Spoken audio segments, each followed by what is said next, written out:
Shalom, salam sejahtera bagi kita semua. Ibu sangat mengharapkan semuanya masih tetap dalam keadaan sehat. Nah, kini kita akan melanjutkan topik kita yang kedua, yaitu sistem untuk mengakses internet.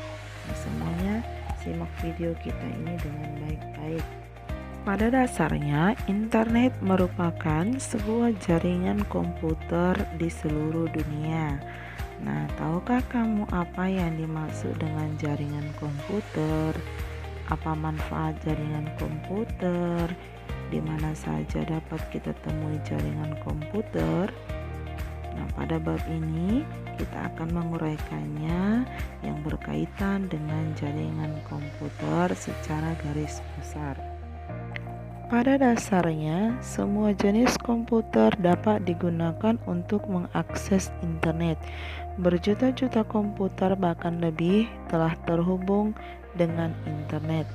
Maka secara umum, pengertian jaringan internet adalah kumpulan komputer dan beberapa perangkat keras yang terhubung dalam satu kesatuan. Nah, para pengguna komputer yang menggunakan jaringan dapat saling kirim data dan informasi. Selain itu juga dapat menggunakan fasilitas seperti printer bersama-sama. Nah, sebagai contoh, kamu bisa lihat di sebuah rental komputer biasanya hanya disediakan satu printer saja untuk melayani beberapa komputer, sehingga dengan demikian tidak perlu jumlah printer dalam suatu jaringan sama dengan jumlah komputernya. Yang kedua, protokol jaringan. Protokol adalah sekumpulan aturan yang dapat mendefinisikan beberapa fungsi, seperti membuat hubungan, mengirim pesan atau data dan informasi, serta memecahkan berbagai masalah khusus supaya komunikasi dapat berlangsung dengan lancar.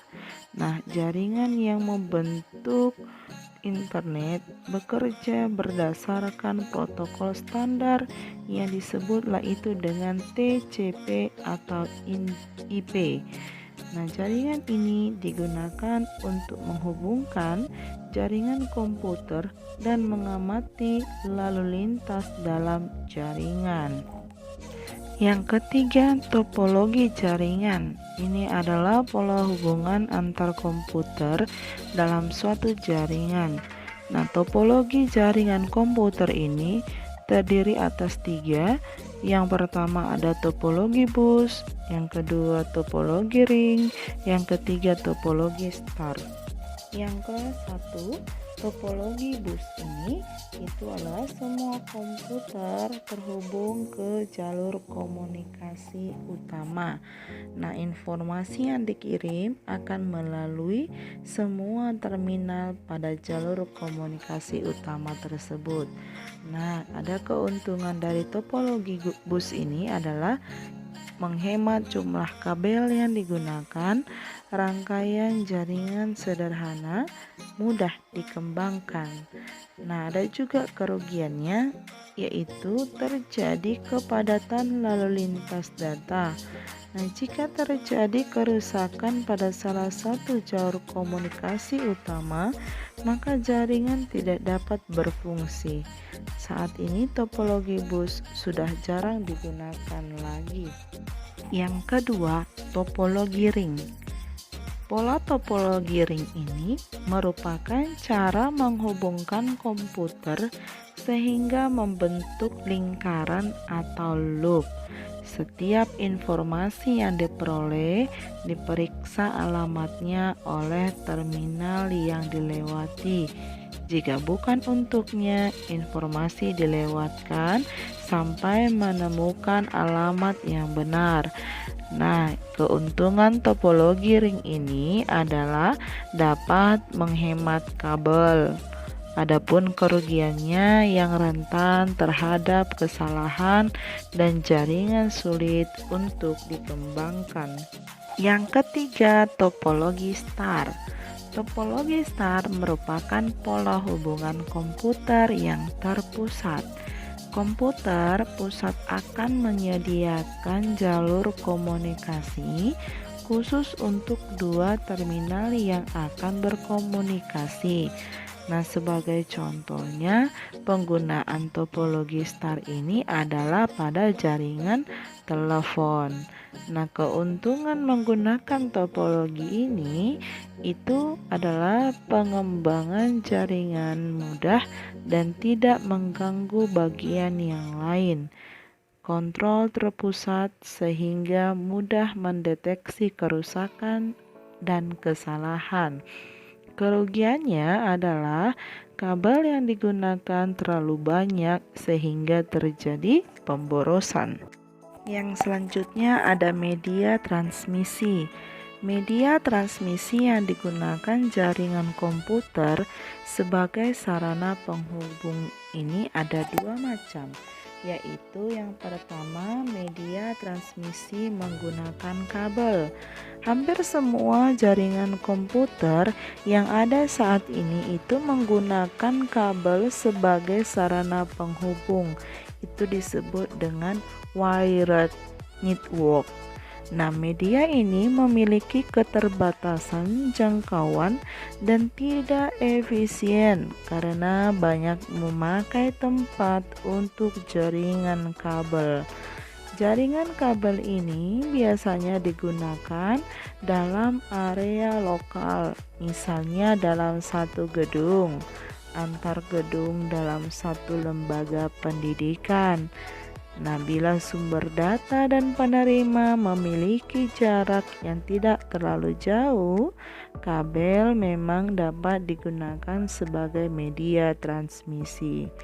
Nah, kabel yang sering digunakan itu yaitu kabel twisted pair, kabel koaksial, dan kabel serat optik. Yang kedua, media transmisi tanpa kabel. Ini merupakan komunikasi data dalam jaringan komputer yang tidak memanfaatkan kabel sebagai media transmisi, melainkan berupa gelombang elektromagnetik. Nah, biasanya ini disebut dengan wireless network. Nah, jaringan tanpa kabel ini memberikan keuntungan kepada pemakainya berupa dapat mengakses setiap saat dimanapun berada. Nah, kekurangannya juga ada, antara lain kemampuan transfer data lebih kecil dibandingkan dengan jaringan kabel, sehingga sering terjadi gangguan sehingga memungkinkan terjadinya kehilangan data. Nah, misalnya sumber data dan penerima data jaraknya cukup jauh atau medannya sulit, maka dapat digunakan media transmisi radiasi elektromagnetik yang dipancarkan melalui udara terbuka. Gelombang elektromagnetik sebagai alternatif pengganti saluran transmisi menggunakan kabel ini dapat berupa gelombang mikro atau microwave. Nah, transmisi gelombang mikro memiliki jangkauan yang pendek sehingga jika digunakan dalam hubungan jarak jauh diperlukan banyak stasiun relay atau pengulang. Pada umumnya, relay dibangun pada jarak 50 km sampai 70 km yang berfungsi untuk menerima sinyal, memperkuatnya, dan kemudian memancarkan kembali dalam bentuk yang lebih kuat ke stasiun relay berikutnya. Yang kedua, sistem satelit. Sinyal yang dikirim stasiun gelombang mikro di bumi diterima oleh satelit yang berada di luar angkasa. Satelit berfungsi sebagai relay yang kemudian mengirimkan kembali ke stasiun gelombang mikro di belahan bumi lainnya. Yang ketiga, ada gelombang radio untuk seluler. Sistem telekomunikasi bergerak dengan sistem seluler digital. Ada dua macam. Yang pertama ada GSM non-seluler yang memiliki cakupan daerah cukup luas dengan dilengkapi antena sebagai pemancar dan penguat sinyal. Yang kedua, GSM seluler yang dilengkapi sebuah sistem tower pengirim dan penerima yang disebut Base Transceiver Station atau BTS. Nah, yang keempat, sinar inframerah.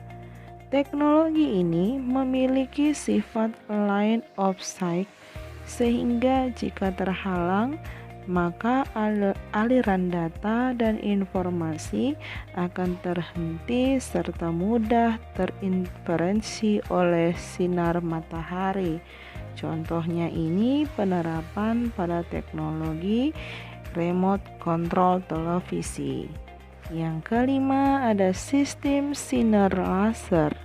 Teknologi ini hampir sama dengan sinar inframerah, yaitu memiliki sifat line of sight sehingga jika terhalang maka aliran data dan informasinya akan terhenti. Dan yang selanjutnya, jaringan berdasarkan area kerja. Nah, jaringan komputer berdasarkan area kerjanya dapat dibedakan menjadi 3, yaitu sebagai berikut.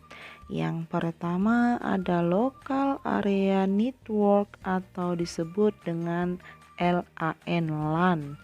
Nah, jaringan ini merupakan jaringan kecil seperti dalam suatu jaringan ruangan, gedung atau kampus yang mencakup wilayah beberapa kilometer saja.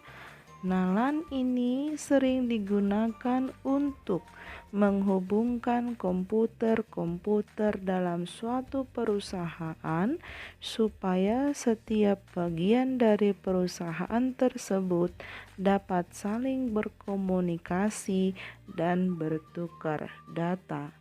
Yang kedua, Metropolitan Area Network atau MAN. Jaringan ini merupakan jaringan LAN dengan ukuran yang lebih besar, mencakup beberapa kilometer melebihi jaringan LAN. Metropolitan Area Network ini sering digunakan untuk menghubungkan jaringan-jaringan komputer dalam suatu kota. Yang ketiga ada Wide Area Network atau WAN. WAN merupakan jaringan yang lebih besar lagi dari jaringan MAN. Biasanya jaringan ini mencakup beberapa negara bahkan lintas benua. Nah, sebenarnya kumpulan jaringan komputer yang saling berhubungan di dunia ini WAN dapat kita katakan sebagai internet atau interconnection networking apabila menggunakan protokol TCP atau IP. Yang terakhir, program untuk mengakses internet.